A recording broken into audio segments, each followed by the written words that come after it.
Berita Indonesia menginformasikan, maaf hanya 5 honorer ini yang diangkat jadi PNS tanpa syarat, apakah kamu termasuk? Saat ini banyak instansi pemerintah yang pegawainya lebih banyak honorer daripada PNS atau pegawai negeri sipil. Adapun peraturan pemerintah tertulis bahwa ada 5 kriteria honorer diangkat jadi PNS tanpa syarat dengan ketentuan yang ditetapkan. 5 honorer yang ditetapkan itu tercantum jelas dalam PP nomor 48 tahun 2005 antara lain meliputi usia dan masa kerja honorer. Diketahui juga pemerintah pusat berencana untuk menghapus honorer pada tahun 2023.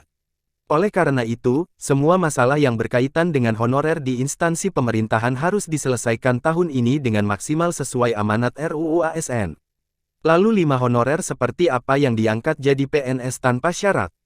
Nah, menurut PP 48 tahun 2005 honorer yang diangkat jadi PNS harus mencakup beberapa prioritas sesuai dengan kebutuhan pemerintah.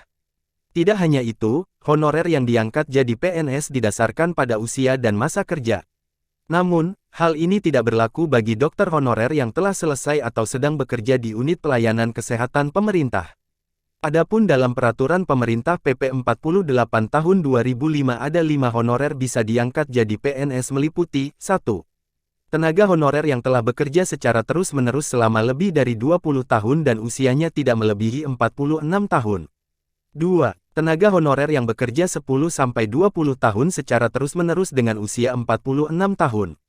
3. Tenaga honorer yang usianya mencapai 40 tahun dan masa kerja terus-menerus 5-10 tahun. 4. Usia maksimal honorer 35 tahun dan masa kerja terus-menerus 1-5 tahun. 5. Kesediaan pindah ke lokasi tertentu sesuai dengan peraturan Kemenpan RB. Demikian yang bisa diangkat jadi PNS tanpa syarat dan hanya pemeriksaan berkas.